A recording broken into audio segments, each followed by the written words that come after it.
Добро дојдовте во последното издание на емисијата На терапија дискусија. Серијата На терапија ни представи повеќе различни карактери во текот на своето емитување.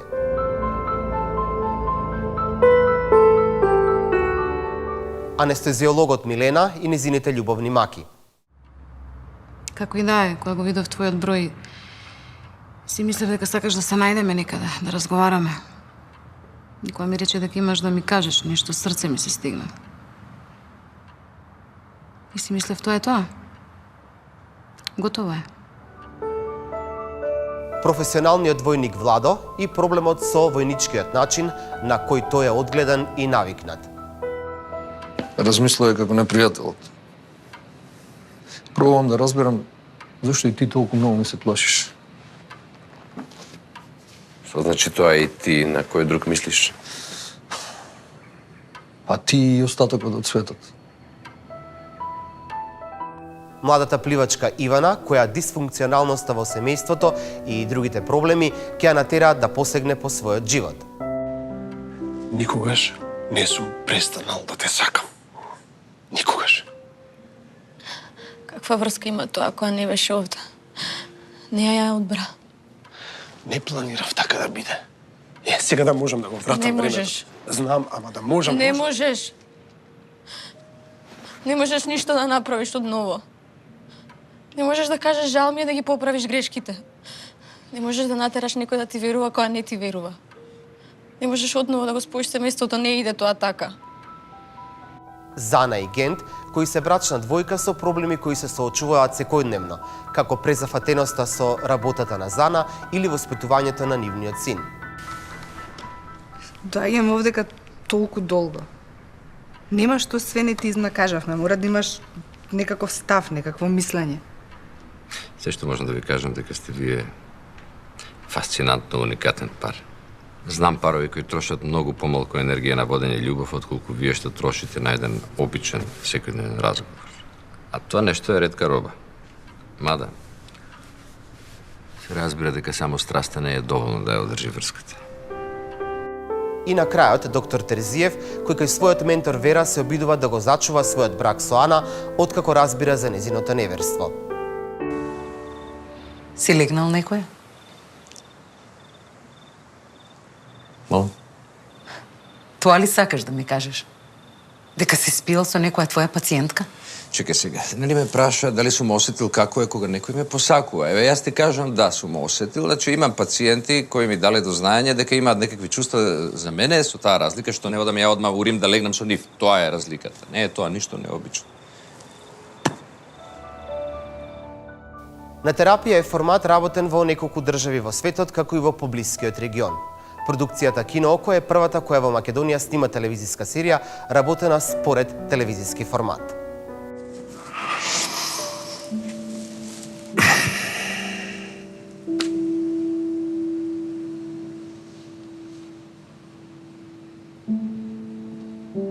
Што ми останува сега, Вера?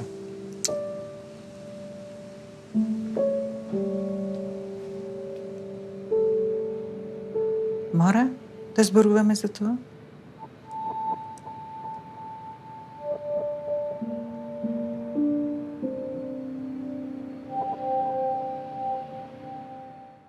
На терапија дискусија во денешното издание ви представува дел од екипата која работеше на најуспешната македонска серија за оваа сезона.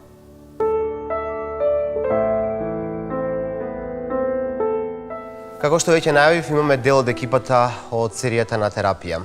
Тука се Роберт Насков, продуцент, Кино Око продукција и Вардан Тозија, режисер на терапија. Добро дојдовте во На терапија дискусија. Добро време. За почеток, Роберт, ќе започнеме со тебе. Идејата како да се земе телевизиски формат и да се направи успешно во Македонија, поради тоа што На терапија е најуспешната серија за оваа сезона. Македонска серија, мислам. Па долг е патот. Јас можам еве за почеток да ги запознам и гледачите како дојде до тоа На терапија да биде адаптирана и за македонскиот пазар.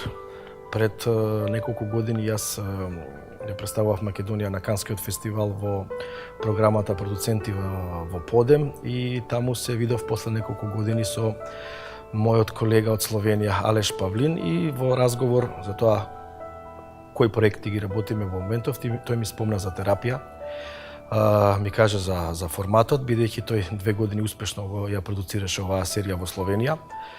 Ми кажа дека он како опција ја земал и Македонија, лиценцата за Македонија, и ме праша дали сум заинтересиран да серијата биде адаптирана и овде на македонскиот пазар.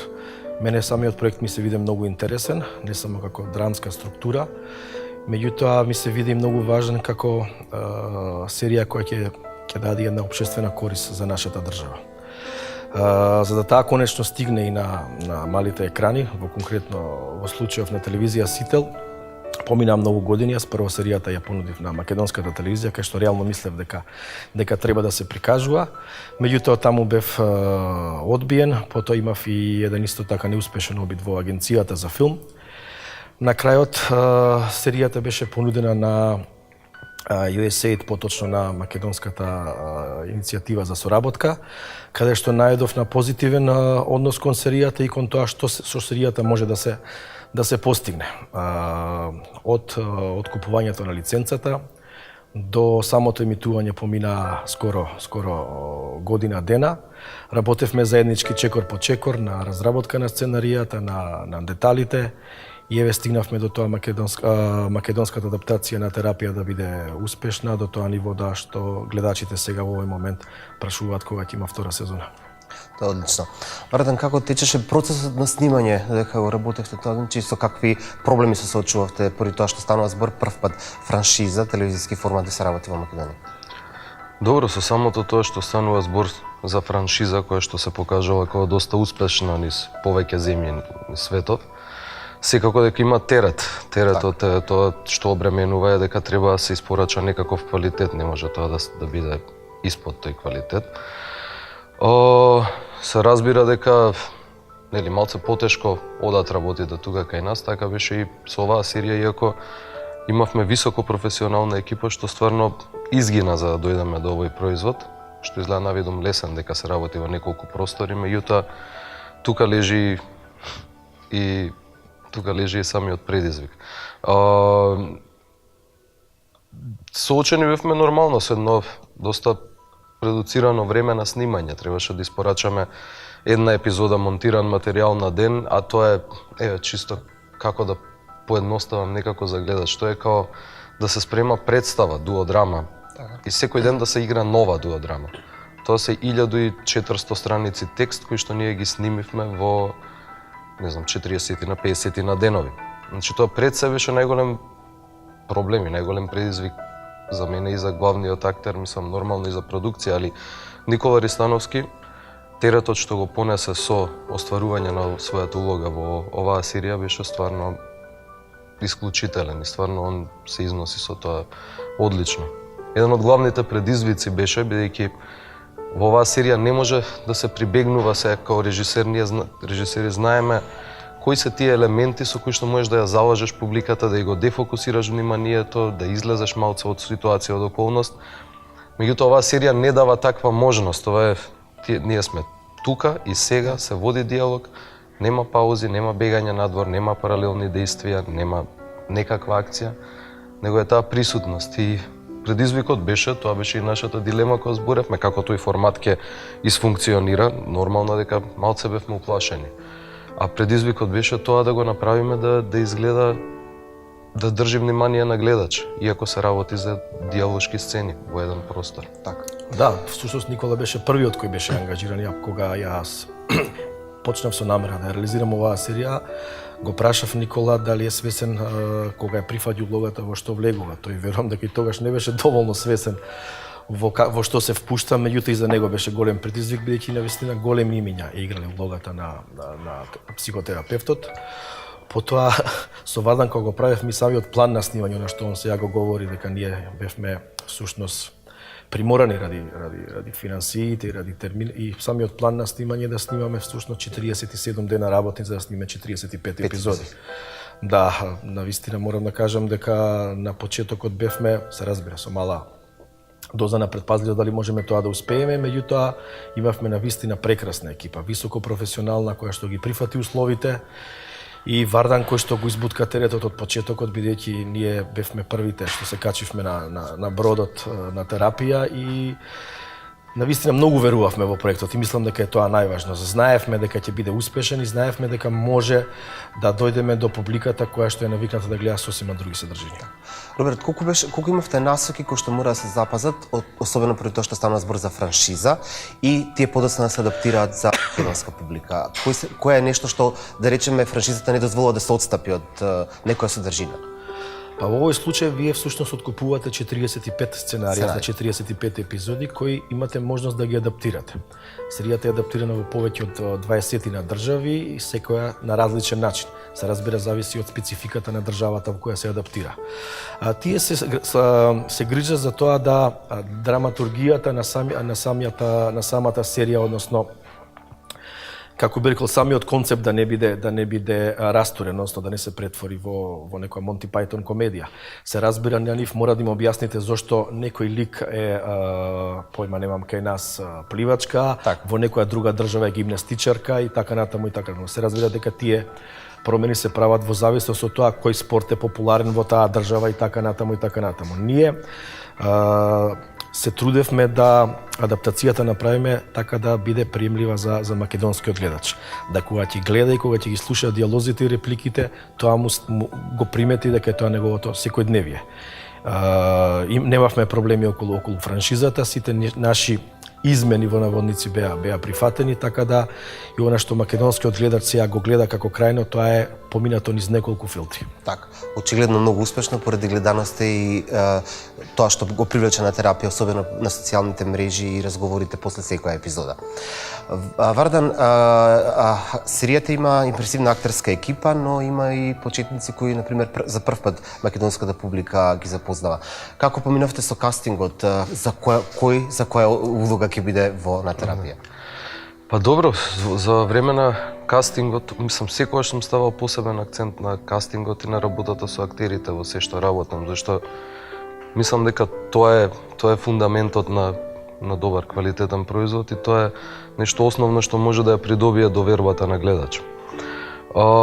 Кастингот го работевме со Нела Витошевиќ, која е театарска режисерка, меѓутоа и работи по време на кастинг. И бевме доста предпазливи, мислам дека траеше долго тоа, иако не се работи за голем број на улоги, али можда некои 2 месеци траеше целото тоа размислување и мантрање околу кој лик каде би се сместил. Затоа што да, постојат тука од франшизата некакви параметри, меѓутоа и ние во нашата адаптација малце ги променивме параметрите за кои ликови, која возрастна група да ја сочинуваат.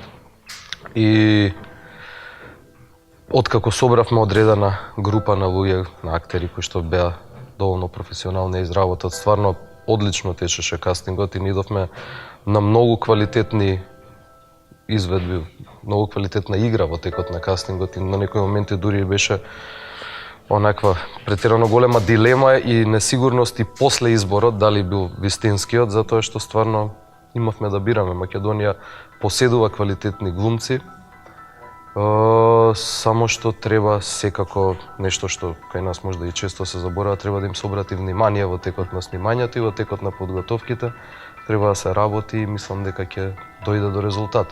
Самите актерски проби пред снимањето на серијата траја месец и пол. Толку можевме да си дадеме, секогаш ние би сакали и повеќе, меѓутоа и тоа е стварно пристоен временски период, каде што доста зборувавме со секој од ликовите, читавме, анализиравме, гледавме кои се тие начини на дикција, на разговорност, како може да го натераме нашиот гледач кој што има изоштрено критичко око. Секогаш домашната публика е најтешка за да прими нешто на домашен јазик, бидејќи ние англиски јазик или француски кој слушаме имаме неопходна дистанца. Така. А тука немаме, тука го слушаме тоа и си врзуваме нешто во главата, што веруваме, што не. Како тоа да го направиме колку што може поплаузибилно за гледачот, да биде поприфатливо, за да не каже глумат, еве го, склизна. Карактеристично е тоа дека има овде адаптација на сценарио. Роберт, ќе ни кажеш само кои беа потешкотиите кои можеби се сретнал сценаристот за да ја направи адаптацијата за македонски услови. Со некои од карактерите веќе спомена и дека мора да се запази некоја си норма, односно да се запази тоа што е франшизата. Дали имаше потешкоти при сценаристот всушност, дали имаше поголеми тешкоти како да го адаптира сценариото на македонски услови? Да. Па всушност основата на било кој проект во случајов телевизиска серија е сценариото. Ние долго време работевме на тоа. Имавме на почетокот сценаријата почна да ги пишува Дарко Митревски, потоа во втората фаза се вклучија и најголемиот терет го поднесе на пример Сашо Кокаланов, Огнен Георгиевски и Елеонора Венинова во последната фаза. Се разбира, моравме да користиме повеќе сценаристи и ради тоа и ради разликоста и приодот нивни, на пример, добро што имавме една имавме женско во екипата на сценаристи, бидејќи има некој од делот сценаријата се условно речено по-женски, па можеше таму малку повеќе да интервенира. Се разбира, предизвикот за нив секогаш е, тоа е највидум лесна работа, адаптирате сценарио, меѓутоа адаптацијата ви дава голем простор, меѓутоа и многу мал простор за игра, за пишување во случајов и мислам дека на нив им беше многу интересно да се занимаваат со тоа. Имавме, се разбира, големи дискусии како некој лик да го водиме во оној дел што е македонска адаптација. Секако дека тука и Вардан придонесе, бидејќи на крајот на криштата тој крајниот што мора тоа да го стави пред камера и да го сними.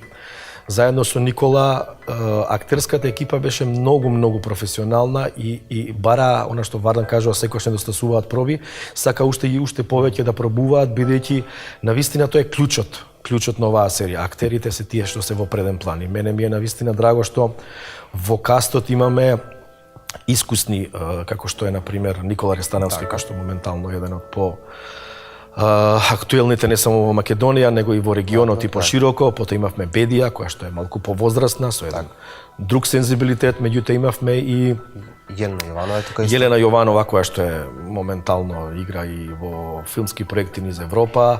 Потоа да ги наброиме сите, да не ги заборавиме, да не заборавиме некого.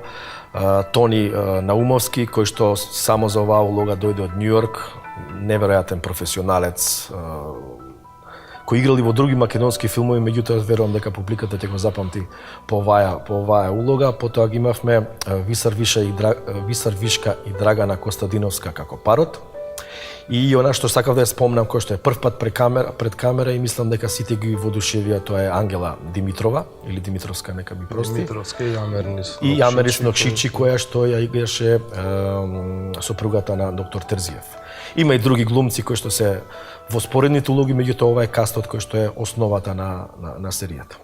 Вардан, како се дојде, при тоа што веќе Роберт ги спомна, како се дојде до заглавните глумци, односно за веќе познатите Роберт кажа, како се дојде до Тони и Ангела да ги толкуваат ликовите на Владо и на Ивана, поради тоа што и интересот кај гледачите е дека Ивана предизвикала најголем интерес, а е прв пат пред камера, а Тони станува познат сушност со серијата на терапија, како што рече Роберт. Па, имавме доста дилеми околу тој војник, пошто таа возрастна група сепак тој се појавува во 9 епизоди и цело време појава една маркантна пред камера. И обично физикусот не е нешто што ми е мене приоритет никако во бирање на актер или нешто, меѓутоа тука ни требаше некој човек што носи една таква енергија и таква појавност. И направивме кастинг, нормално е имаме некои глумци кои што одговараат на тоа се, меѓутоа Нела спомна дека постои уште еден глумец кој што, знаете како е, која не си кај нас малце и подалеку си од очите за уопште да се размисли како би можело да се дојде до него или до некој човек, како не си присутен во нашево милја. И рече да го пробаме и Тони Наумовски. И го пробавме Тони Наумовски стварно на првиот кастинг, уште на првата видео снимка која што ни ја прати од Њујорк. Беше јасно дека многу сериозно, многу професионално си сватил тоа задачата како да го одработи тој кастинг. со какви мали трикови да се послужи за да ни го добие, за да го придобие нашето внимание и за да го придобие, пошто постојат трикови во кастинг, како што постои и од наша страна манипулација за тоа како да се извади нешто што е интересно, постои и од страна на актерите за како да се придобие доверба. И он точно ги имаше погодено тие работи, веројатно и тоа е производ на искуство, бидејќи он во Њујорк посетува многу поголем број на кастинзи. И мислам после до одлуката беше полесно да се дојде. Ангела си пројде исто, јас прв пат ја видов во животот, не ја ни познав девојката и си дојде како регуларно заедно со многу останати помлади актерки на кастинг. И бидејќи правевме 2 круга, дури и 3 во тој случај, мислам сама си се избори за своето место со својата професионалност и својата посветеност. Повторно кажувам, беше тежок изборот, меѓутоа таа некако во последните стадиуми пред одлуката стварно се издвои. Роберт, каков беше теретот на Никола Ристановски, особено при тоа што сите се задоволни и веруваат во тоа што тој го зборува како психотерапевт во серијата на терапија? Каков беше неговиот терет тоа да го пренесе на екранот, при тоа што како што самиот спомена, Габриел Бърн игра улогата во верзијата на HBO, во другите верзии исто познати актери во своите земји. Да, Мики Маноловиќ во Србија, Игор Самобор во Словенија. Полуде човек. Ја мислам, ние со Вардан често се слушавме по завршување на снимањето да прашаме како е Никола, бидејќи дали полудел, дали е се уште жив, бидејќи тој во деновите кога ние паузиравме и не снимавме, тој не се одмараше. Тој одеше во Белград, во Загреб, не знам каде све не беше во изминатите тие денови, во Риека, имаше представи, имаше гостувања, играше во некои други филмски и телевизиски проекти, така да ја навистина не знам како успеа да го изведе сето тоа. Тоа беше навистина надчовечки напор. Еве јавно му се заблагодарувам за сето тоа што го издржа и мислам дека вредеше, мислам дека навистина вредеше. И мислам дека многу неговиот лик допринесе да самата серија биде добро примена. На крајот нешто тоа е главниот од целата. Вие мора прво му верувате на терапевтот за да им верувате и на останатите. Мислам дека навистина заврши изворена работа. Само се надоврзам. Јас немам до сега во животот сретнато форматна серија во која што еден актер се појавува во секоја епизода и во секој момент од секоја епизода. Значи тоа е тоа што исцрпува и тоа е големината на работата што се одработи Никола, затоа што секогаш на снимање нормално имаш пропратни сцени, се случува нешто друго и актерот има простор да се одмори. Ова е континуирано 50-дневно снимање нон-стоп на оваа проклета фотелја кај што се и цело време разговарање и слушање и нормално преживување на туѓи проблеми и наоѓање решенија. Мислам дека барем јас до сега во ниедна серија, во ниеден формат не сум видел такво нешто и затоа читав предходно и разговаравме со никој интервјуто на Габриел Бърн, кај што и човекот сам си кажува дека се мрднав, затоа што тоа е ненормална работа, имале малце подолго време за снимање, меѓутоа тоа е тоа, закованост во фотелја и преджвакување на проблеми. И Габриел Бърн самиот кажува дека тоа е најтешкото нешто што го снимил, најтешкото нешто со кое што се соочил, бидејќи вика дури кога се молчи и во тоа молчење треба да се најде начин на игра за да не биде само пасивна појава. Користевте психотерапевти, психолози кои што ви помогнаа за време на снимањето на серијата, значи како консултанти? Па да, всушност самата серија е толку многу добро напишана, толку има цврста драматуршка структура што едноставно вие не можете да разбиете. Таа е толку многу добро поставена што всушност не е ни потребно многу да се интервенира. Да, користевме консултанти, меѓутоа пак ќе кажам, толку е тоа добро напишано што нема простор многу да се менува и да се интервенира. Најмногу се разбира се сконцентриравме на делот на глумата на Никола, бидејќи неговата кондиција ни беше нас исклучително важна, така да верувам дека он во консултациите со луѓето од таа област го добил на потребно искуство, на потребни информации што него му беа важни за да ја направи оваа улога. Навистина, уште еднаш ќе кажам, неверојатно. И се надам дека на никој не му требало психотерапевт по завршувањето на серијата. На сите. На сите? На сите ни треба и тоа до ден денес. Иако серијата еве ќе заврши, или е веќе завршена, јас не знам више ни која епизода се емитува, бидејќи сум во... Завршена е серијата. Завршена е серијата, да. Во се уште мислам продуцентот е до крај со серијата додека не се заврши, додека не се понесат тие извештаи и така натаму, така да беше напорно, беше навистина напорно, меѓутоа задоволството од успешна завршена работа кога некој ќе ве сретне или ќе ви напише мејл или на некоја социјална мрежа ќе ви се обрати е навистина непроценливо. И овој период со Вардан баш токму тоа разговараме колку многу ни беше напорно, меѓутоа колку тоа све се заборава кога ќе добиете убав коментар и колку кога некој ќе ви каже колку му е важно што ја изгледал таа серија на терапија, бидејќи му помогнало и во разрешување во негови лични животни дилеми. Знаете, телевизијата е многу, како би кажал, зафркнат медиум. Вие на луѓето им влегувате дома. И првенствено мора да ве пуштат. А ако и ве пуштат, они и добро си поминуваат со вас секоја вечер, многу тешко после станува еден вид на зависност и многу тешко ве пуштаат. Така да со тоа нема играње и е многу интересно како публиката првично ја примаше серијата. И понатаму стануваа се поголеми фанови на истата и до таа мера да станат зависници во една фаза. Така да мене ми е многу драго што овој период се појави многу други серии со кои што ние можевме да се компарираме и се надевам дека и тоа ќе продолжи понатаму, бидејќи се покажа она што ние на почетокот заедно со Вардан и со македонската иницијатива за соработка си го зацртавме како цели. Ние уште во првите 2 недели свативме дека целите ни се остваруваат. Беше гледаноста голема, луѓето сватија дека имаат добар проект кој што може да го следат и дека може да се направи квалитетна серија на македонски јазик која што ќе може да компарира на останатите, поготово на оние насинхронизирани серии кои што го преплавуваат македонскиот медиум. Тоа беше многу важно, исто така оној социјален контекст кој што ние во адаптацијата го вметнавме, беше апсолутно одлично примен од самата публика и публиката си ја свати серијата како своја, како на проблеми кои што се случуваат секојдневно, ако не на тој што ја гледа серијата, тогаш секој на негов близок, на некој што му е од блиското окружување. Така да, навистина одличен формат и мене ми е многу драго што македонската публика е ставена на мапата на терапија и дека ја прими навистина на изборен начин.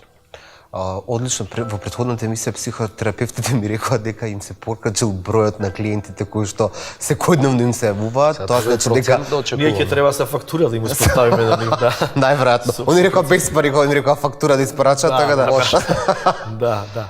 Иако оваа серија не е за тоа да луѓето почнат да идат на терапија. Оваа серија е направена и затоа мене ми беше многу важно кога тргнувавме со сето ова да луѓето се почнат да размислуваат и да се сконцентрираат кон своите проблеми.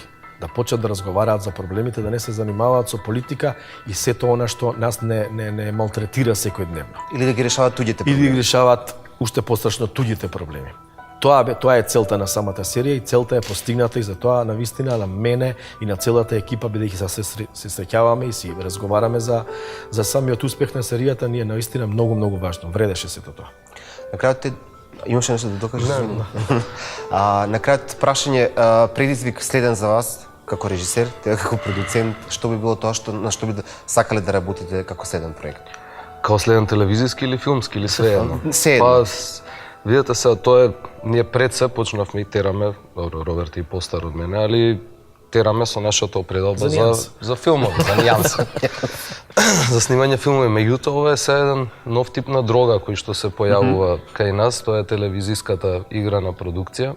А тоа е опасна дрога? Опасна дрога и опасно се валоризира, ја знаете, никогаш таа масовност на гледање не може да се постигне, барем кај нас со кино прикажување, со филмско прикажување, така да има свој шмек. Нормално, се уште првичната опредба е филм, меѓутоа ова се станува, не знам, веќе разговараме за некои следни проекти, не знам дали смеам да... Тоа јас се прашувам цело дека ти зборуваш. Онда, кажа јас, после ќе ми мрчи. Добро, не е никаква тајна, се разбира, оваа дрога што Вардан ја споменува, ние ја конзумиравме многу интензивно изминатиот период, така да ни малце не е тешко да се одвикнеме сега.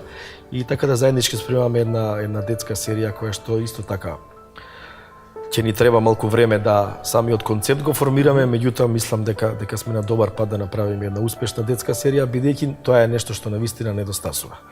и недостасува бидејќи нашите деца израснаа со една серија во меѓувреме што се појави, а јас памтам кога ние бевме деца имаше многу повеќе избор на телевизиите. И ако не нашите деца, брат, новите генерации што доаѓа, еве на Вардан децата на пример, Еден ден, да имаат нешто што ќе можат да го гледаат, нешто што ќе за нив ќе биде интересно. И исто така тоа е пак се највидум лесно како што изгледаше форматот на терапија, двајца седат и разговараат и две камери, супер е тоа, многу лесно и брзо се снима, се разбира не е така. Секогаш кој е најлесно е најтешко. За да се сними детска серија е навистина исклучително тешко, бидејќи поготово детска серија во 21 век во кој што не размислуваат децата како што размислувавме ние кога бевме деца, а поготово не генерациите што сега. Се име на рака. Да, така да ќе биде тоа исто голем предизвик за нас, ама ние изгледа вака како тандем се фативме со тоа дека двајцата мазохисти па да си го сложниме животот уште малце повеќе. Не ви е доволно сложен, значи да си го сложим. Да. И ова што зборува Вардан, многу поинтензивно е телевизијата и телевизиските проекти. Многу побрзо го добивате фидбекот од публиката. Филмот малце подолго трае.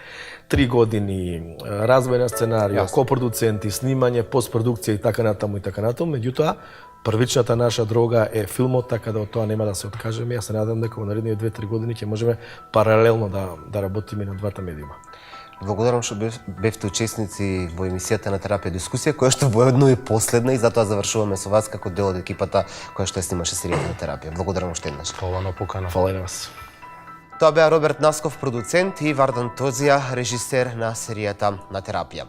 Вие и понатаму своите ставови може да ги искажете за карактерите или за самата серија на социјалните мрежи и да коментирате за неа. Ова беше последното издание на Терапија дискусија. Се надеваме дека успеавме да разработиме повеќе теми кои секојдневно ве засегаат вас во денешното општество. Благодариме што ја следевте серијата и нашата емисија на Терапија дискусија. До некоја следна прилика ве поздравуваме и посакуваме се најдобро.